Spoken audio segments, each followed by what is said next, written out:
to open up and say, ha, stories from underneath the paper gown. Julia, Yeah, I learned about a gross thing.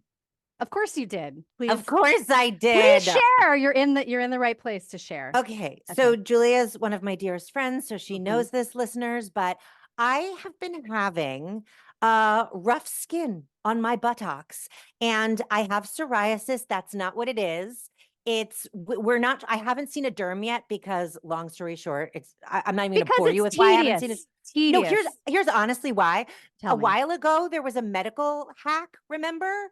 There was like some sort of hacking into the medical billing system. Records. And so, yes, and so no, I don't think it was a records, it was insurance or something. So I had an appointment Okay. with the derm, and then they called and said something about how because of their hack, I was going to have to pay everything up front. And I was like, let me just wait and reschedule until you've figured your shit out. Okay. So anyway, That's not what I expected, but all right. no. So what Julie and I believe is that I either have KP, which is keratosis pilaris, Mhm. or folliculitis. So it's not like acne on my butt. It's not buttony, but it's like rough skin. But I know it's not my psoriasis because it's not behaving the way my psoriasis behaves. Yeah. All of this to say, I don't like it. I don't like the way it looks. I don't like the way it feels. I'm going to be taking a trip to a beach. I'm now like getting bathing suits that are low cut so that like my speckly butt doesn't stick out. But in the Googling process of trying to figure out whether it was keratosis pilaris or folliculitis, Mhm. God damn it, everyone, I found not only some gross images, but something called a carbuncle. And it's what it is Yeah. like if a follicle gets just, and I don't have one, but if a follicle, and if you do, that's fine. I Yeah. respect all of your carbuncles, listeners. But Totally. if like a follicle or something gets just so like infected or Clogged. clogged or whatever, Yeah. that it's called a A carbuncle. And I'm carbuncle. just like marveling at what people name these things and how are we supposed to move through the world feeling any sort of confidence with these horrible names of things. Like, hi, I'm Ellie Dvorkin Dunn. I've got psoriasis, keratosis pilaris, a carbuncle, like what? It sounds Astigmatism. like, it reminds me of barnacle on a boat. Exactly. It's a Car fucking barnacle on your ass or carb anywhere on your I butt, a wonder if they carbuncle. could it be related somehow? Carbuncle, barnacle. I mean, they're not really the same word, but it does seem like a little The similar. pictures looked like it was Yeah, I a barnacle wonder. on your body, a I wonder. carbuncle. Yeah. Your body's your car. It's a carbuncle. I don't Wow, know. you're really going for it. Yeah, that was Did you learn about anything gross or weird or is anything happening to you? I didn't learn about anything gross or weird, but the weird, gross thing that's happening to me right now is that I'm getting nosebleeds. I've never had nosebleeds in my life. What? So I do get dry sinuses. Do you know what I mean? Uh-huh. So sometimes I have a little bit of like bloody like snot or whatever when I blow my nose. And I have always assumed it's just dryness because, it's from taking like allergy medication and like Flonase. These are all side effects that can occur like when you are taking the things. But like this morning, I was sitting on the toilet and I felt something coming out of Warmth? my nose and I was like, "Oh, like my nose is running." Yeah, I like went to just kind of stop it with my finger and then I was going to go grab toilet paper because I'm on the toilet.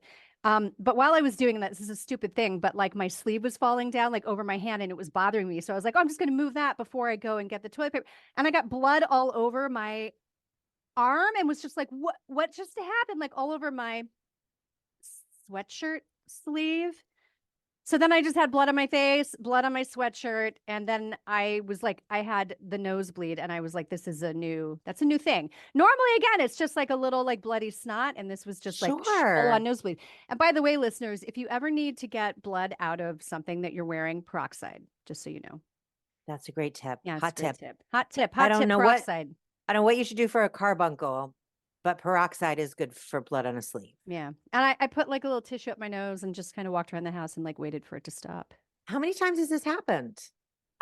This is the first time. I mean, Oh, I probably have a brain tumor. Obviously, definitely. definitely a brain A tumor carbuncle in your brain. in my nose. I don't know. That's No. strange. It's not. It's just dry. Like the Google will tell look, the Google could tell you anything. Dr. Google Right. could be like, you have a brain tumor You're or dying. you have cancer or whatever. But the most obvious thing to me is just dry Okay. sinuses because like I it's like that allergy answer. season, right? I mean, like we're Sure. all, yeah, it makes sense to me. Ellie, Yes. who do we have on the pod today? Today we have Kevin Allison, and I'm very Oh, excited yeah. because he's highly entertaining and I love him a lot. Yeah. Big fan. Big fan. I'll try not to look like a dork. I'll do my best. You might recognize Kevin Allison from many different things. He is a founding member of the legendary sketch comedy group The State, whose cult classic show aired on MTV from 1993 to 96, and whose recent 30th anniversary comedy tour had people dipping balls everywhere. Kevin is also the creator and host of the hit podcast Risk, where people tell true stories they never thought they'd dare to share. Since Kevin started the podcast as a DIY passion project from his bedroom in 2009, Risk has grown to have millions of downloads per month and legions of ardent fans around the world. It has featured incredible true stories from famous folks like Janine Garofalo, Mark Maron, Aisha Tyler, Trevor Noah, Margaret Cho, and more, as well as ordinary people like me. I was on it talking about how my now husband had to pull a contraceptive sponge out of my vagina, and that's how I knew he was the one. Kevin, welcome to our pod. Welcome. Thank you so much. What a lovely introduction. Well, we're very excited and happy to have you here. I often feel like we could have a whole separate episode about things getting stuck in our vagina. But that's another story. I'll just leave that to the audience to think about for a moment. Kevin, before we get into your story, please tell us, when it comes to real life medical situations, what kind of patient are you? Nervous. I am very nervous. The dentist, oh gosh, I'm so filled with anxiety that they'll ask me over and over again if I'm okay, or and it's usually just that I'm so tightly wound expecting pain that it causes more of a. The last time I had to like draw blood for like just a basic like HIV test, um the the woman was like, "Are you okay?" And I was like, "Clearly, I'm making it harder for all of us." Are you like, are you physically Is it the face clenching? you make? Yeah. Are you like, Yes, yes, feeling- yes, I'm clenching so much that I'm afraid might get a little herky jerky and mess things up. Oh God. I once had to do a spinal tap, oh, and you cannot move a no, muscle for No. those. no. I had an But epidural. It's the same thing. yeah, but they should put you in bondage in Right. in a situation like that. But they didn't. So they were like, "Don't move a muscle. We're just going to shove this thing into your spine." And I had to throw up. So Oh I Oh, my had to God. move heaven. muscles. It was a nightmare. I Oh, that's did Oh, throw awful. up, and somehow I guess I didn't get paralyzed. But oh yeah, my I'm just God. I'm I guess I'm just afraid I'm not going to do my part right. Oh, how funny. You're You're like, like, you're nervous about being a bad patient. yeah. He's Oh okay. All Lord. right. The dentist is the worst. Also, I always feel like when there's something coming at my face, I'm always like, I do a lot of like, Right. I flinch. I'm a flincher At the Right. dentist. anywhere. That's right. I always have to tell people when they're petting my cat, like, I don't know why some people don't understand. You don't like force your hand right down towards its eyes. Wait a minute, you're an animal too. Don't you realize you wouldn't want someone just putting their hand No, right down toward your eyes? that's a great point. All right, Kevin, let's get to your story, which is called What the Hell Was I Thinking? Oh my gosh. Well, one of the most interesting things about having a storytelling podcast is that you get reactions sometimes from listeners that give you a whole new insight into your stories. Sometimes I'm like, oh gosh, now I'm seeing that whole story in a completely different way just because of what some listener said to me. So one day I was, doing the office work, the administrative work of Risk, just going through our emails. And I had previously the week previously, I had been sharing a story about this time when I was 18 years old, when I was working on an assignment for class at NYU. And at a particular point in it, I had to get rid of a giant jar of jumbo pickles, big whole pickles that were like cucumber sized. And I was so stressed out that I seemed to have a little bit of a brain fritz while I was dealing with this little problem here. And for some reason, in the heat of the moment, I thought, the best way to get rid of these pickles is to flush them down the toilet, because pickles are shaped like poop, right? Obviously. So just a moment of like the brain just not quite, you know, the synapses are not quite hooking up in the right way. So it's too complicated to explain what the hell I was thinking in that instance. But that is a whole genre of story that I am so good at, the what the hell was I thinking kind of story. Sure. And so I was very proud of how I explained all the complicated stuff that went into the stress that caused me to think flushing toilets down Well, a you pickle can't was a eat good them idea. all. Where else No, are they gonna exactly. go? Thank you. You know what? And I will direct listeners to a partner friend storytelling podcast called No You Tell It, in which I believe the pickle story, the full fleshed out pickle story, You are appeared. absolutely It is not right. told by Kevin, it is told by Kevin's story swapping partner, because that's the The how the premise. show works. That's the premise. Yeah. Thank you. I couldn't come up with that word. What the hell was Yes, I? Yes. So I will link that in the show notes so that people can hear the full pickle story. oh, that's so Because I fun. know what Yeah, you were yeah, thinking, because I know the story and it's good. right. But yeah, pickles don't have So the same consistency as poop. But please carry on. no, no. No. Yes, just FYI, everyone. They FYI, don't if have you the didn't same. know. So there I was doing the administrative work at Risk. You know, the next week after that story, I had first put that story on Risk, and a a Risk listener wrote in, and let's just say his name was Steven. I forget what his name was, but he said, "Hey, Kevin, longtime listener, first time emailer. I was listening to that story you told about having a brain meltdown and flushing pickles down the toilet. And it occurred to me to ask you, Kevin, do you not know that you have ADHD?" And I laughed. I thought, oh my God, the presumptuousness, the nerve of some Risk listeners to say such a thing. I started laughing, and then my phone pinged. So I got distracted by that, and I looked down, and it was my friend Smith, someone I've known for 30 years. We met in college, and I said, "Oh, Smith, this is so funny. A Risk listener just wrote to me and said, Kevin, don't you realize you have ADHD?"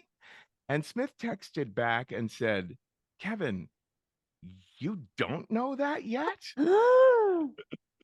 So now I was really distracted from my work and decided to go over to Google and Oh, start looking sure. up, wait a Yep. minute, who are the good doctors in New York City to go to find out more about this ADHD stuff? I can tell you, and none And of I them take insurance, by the way. None of them take insurance. You got to pay hundreds of dollars. Oh my gosh, it's so funny you say that, because something about the way my brain works caused me to forget to ask about the insurance situation.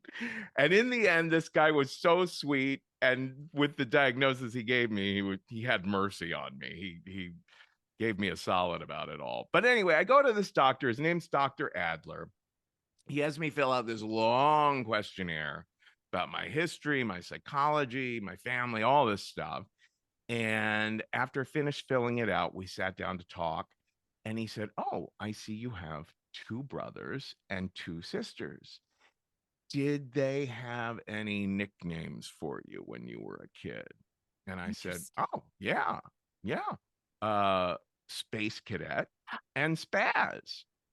And he said, "Oh, well, there's your two archetypes."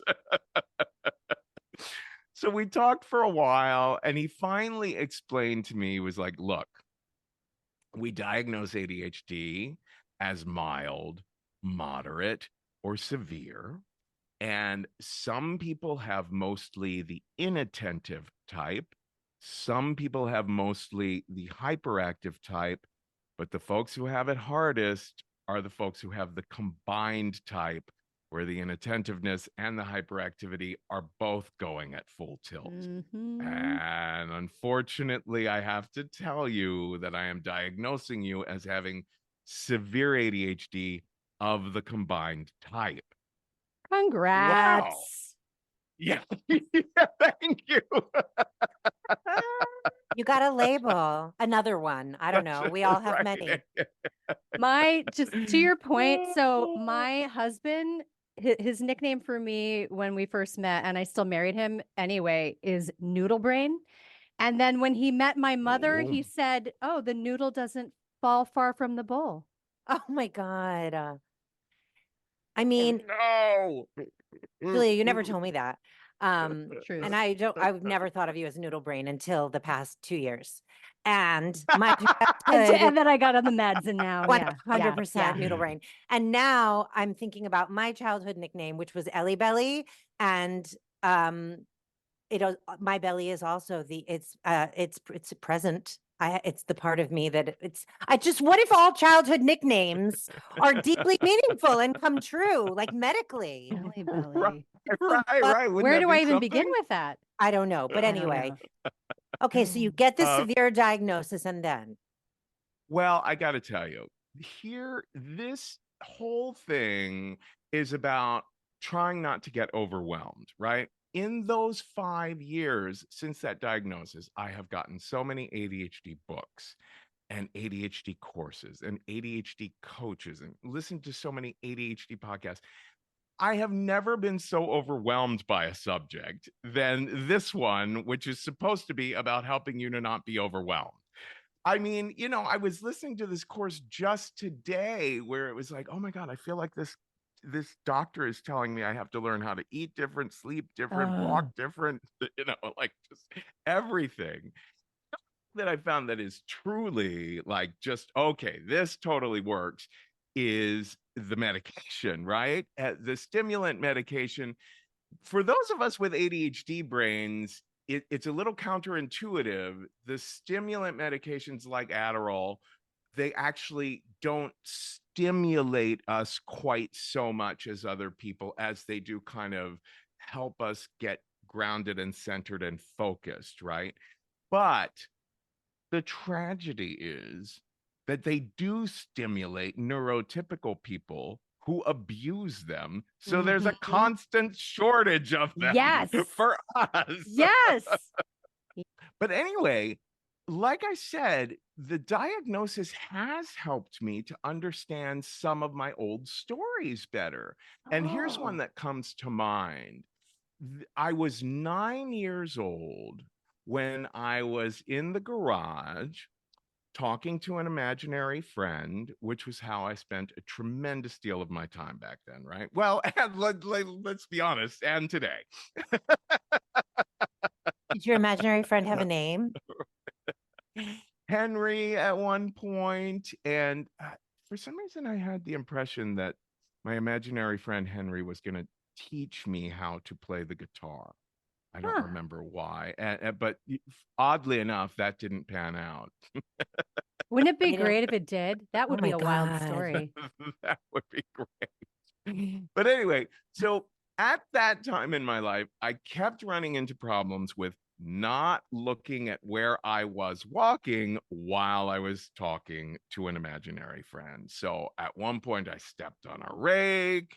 Another day, I walked off the 6-foot ledge of a patio. Oh. But on this day in the garage, I stepped on a 2x4 board with a very long and very rusty nail Oh sticking straight up. God, I hate it. Yes. Yes. With like Chuck Taylor sort of sneakers that were very worn down, like Yeah. a kid would have. And unfortunately, I knew nothing about fight, flight, or freeze at that moment and made the worst choice of the three and started fleeing, right? Running Oh my up God. Oh my the God. It driveway hurts. with a board stuck to my Oh foot my and with God. every step pounding this nail Oh deeper no. into my foot, right? Until finally I got the better sense to freeze and just started yelling for mom, right? Yeah. Yeah. Now, my mom was a nurse. She had first worked in a mental institution and then in an all-girls Catholic high school. I don't know where she, had to deal with more drama. Yeah. That's a tough one. Could go either way. The high school. Go ahead.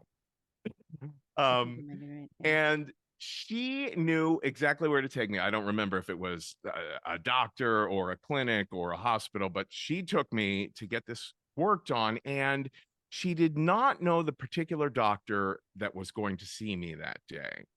This guy just exuded pompousness. This was one of those doctors who just thinks he's on another level, and, kind of a conservative seeming guy too. And, my mom is a nurse, so she had some good observations to make and some good questions to ask. He, whatever, gave me a tetanus shot, cleaned out the wound. And at the end of it, she said, well, now, shouldn't Kevin also get a prescription for antibiotics? And he looked down his nose at her and just rolled his eyes and sighed. And he said, I think I would know more about that, Oh, ma'am. And just Oh, walked out. I don't like And this that guy. was, oh, no, no, no, no, no, no, Mm-mm. no. Mm-mm. That was a moment where I saw something I had never seen before.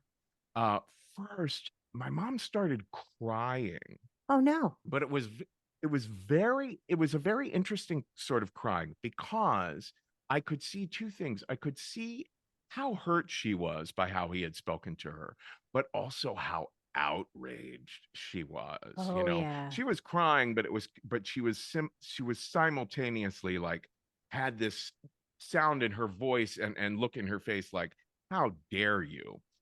And I was filled with guilt and shame, which is kind of a default emotion for, people who grew up with ADHD. And I just started saying, oh my God, I'm so sorry, mom. Mm. I'm sorry this happened. And, I know I've got to learn to look where I'm going.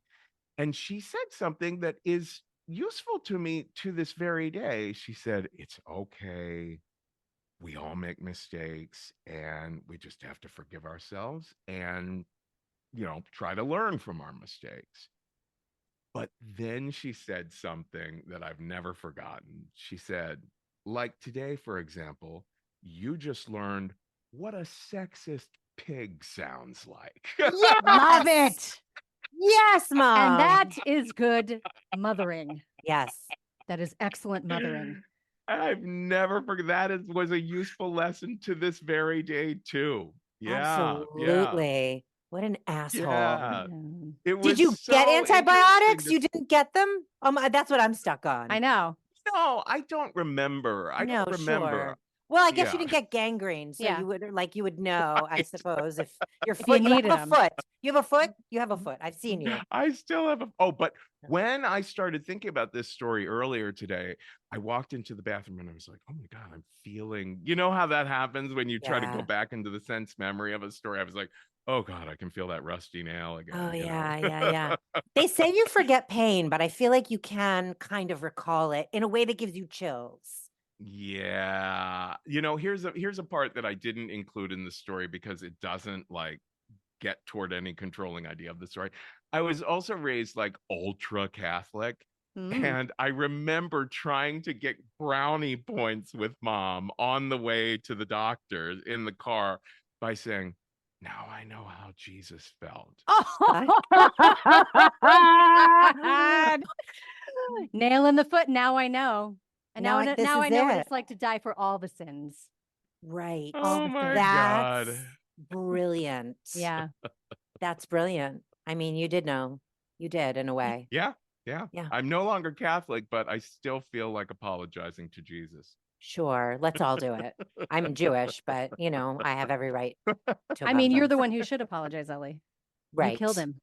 This is going really in a different direction than I Different directions. anticipated. Yeah, I know. Um, When I think about that kind of like angry, like when was the last time you had like a righteous angry cry? Do you know what I'm saying? oh, Mm, That yeah. freaking like where you're like, fuck you, and you're so angry that you're crying, and then you're like angry at yourself because you're yeah. crying because somebody made you cry, and it's Yeah. like that's the worst. Yeah. Yeah, but it's so powerful. Yeah. I don't know. I'm trying to remember when I might have. Well, breakup. Yeah, the last, Mm, really hard breakup that can happen because the mix of emotions you can go through in a yeah. breakup can be a lot. Mine was after a medical situation. Mine was, I mean, I'm not going to Mm, tell the whole story, but you're talking about a blood draw. I'm not a nervous patient That's with blood right. draws. I'm like perfectly relaxed and fine, but I'll truncate. But I had one recently where my blood wouldn't come out for the phlebotomist. mm, I don't know why. mm. So she started blaming me for fasting for too long. And it Oh was a yeah. whole thing like where she ended up blaming me and shaming me, and it was awful. And No. I was like apologizing to her and trying to come to an understanding. And in short, when I finally left the office, I started sobbing, and I'm a grown ass woman. And I started sobbing, but it's that exact cry. I felt powerless, and I also felt enraged. Like, how dare she make me feel Yeah. bad for my body not working the way she wanted it to work? And like, fuck you, Right. like, and also no, I am making the story longer, but Julia knows this. At no point when my blood wouldn't come out of either arm or my hand was she like, Wow. gosh, we should be concerned. Should we send you back to the doctor? Because maybe something's really wrong. This is worrisome. Instead, she was just like pissed off at me because she needed to This is get to your the next fault. person. And just like you That's said earlier, her crazy. doctors have said, like, are you okay? My blood wasn't coming out, and she was like, are you okay? As if I were willfully holding my blood from flowing for Suck her. all my blood right back into my body, and you get none of it. I was like clenching my You're ass. clenching your butthole so hard I that was it sucks clenching all of your blood in. my veins. Yeah. Anyway, Yeah. that was my last ragey cry. Yeah. Was like, ah, so mad. Wow. Yeah. Yeah. Mm. So was the rusty nail? Is that the nail in the what were you thinking, or the what the hell Yeah, were you yeah, yeah, thinking? yeah. That's I've never stepped on a rusty nail, but I hope I never do. I mean, is that like a stupid ass Yeah. fucking given thing to say? Mm. Um, I've I had a don't know. fishing hook caught in my foot. Oh That was pretty shit. gross. I Oh stepped on like a gosh. fishing hook. Oh Yeah. no, Yeah. no, no. Was Yeah. it okay? Yeah. You Yeah. didn't My have to go dad to was the like, "Oh, hospital? pull it out." No, he just pulled it out. Okay, okay. Oh gosh, just a couple of years ago, I stepped on a tiny shard of glass. Like I don't know, it was as big as like a little bit of a fingernail clipping or something like that, right? And unfortunately, I stepped on it. I guess I had broken a glass and not swept up well enough. Yeah. Mhm. And then, several days later, just walking through the apartment barefoot, I must have stepped on it. And at the time it felt like a splinter sort of thing, but it must have just gotten sucked up into me because I looked and I couldn't see anything that could be pulled out or anything like that. And I mean, this haunted me for like a couple of months until I was like almost unable to walk. And I go to the foot doctor, they do an x-ray, and I'm like, holy shit, there really is a little triangle of a shard of something in the middle of my foot. Well, this woman, she was incredible. Like she knew her stuff because I had already been to a couple of foot doctors who were like, That's I don't crazy. think it's anything. But she knew her stuff. And unfortunately, she didn't want to give me any anesthetic. Oh no. And she Ah, was like, look, it would be easiest if we just, went for it and got this done as quickly as it can be. And she really dug into my goddamn butt with some sort of like scalpel like Oh my thing and like God. and yanked it out. No. Yes, it was terrifying. It was terrifying. So it's funny. I wonder if that was I think it was the same foot as the rusty nail. Now that I'm thinking of it, Gosh, What it is feels that like there's something. I don't know. There's That some puts sort a of drama Jungian magnet. thing I have to learn from my foot. From your foot. So as we discussed in the pre-interview, I am a huge fan, and this has been really incredible and kind of difficult to sit through and not have a freak out, but I think I've been very calm and I'm very proud of myself. Ellie, don't you think I've been good? Sure. But as we come to a closer, please tell our listeners what you're working on, what you'd like to promote, where they can find you in all the places. Tell them now. Well, the State, my sketch comedy group, is doing a few more shows this year. We're doing one in Nashville, one in Austin, and maybe some more. So everyone can find out more about us at the-state.com. We're really hoping to do another like project together for film or television. So we're trying to get that in the works. That'll be Don't tease dreamy. me. Don't tease me. And I am in a movie that one of the members of the State, Michael Patrick Jan, shot in January. I think that'll be coming out this fall. It's called Alma and the Wolf. It's a horror movie. Oh, huzzah. Yes. And finally, anyone can find my show Risk, where people tell true stories they never thought they'd dare to share in public, that Ellie has been on. Right. You can find it wherever you get your audio podcasts or at risk-show.com. Super. And we will, of course, listeners, we will leave links. If you didn't write all that down, don't worry about it. We're going to leave links to all the things in the show notes. Definitely check out all of the things in all the places. Thank you, Kevin. This has been lovely. So much fun.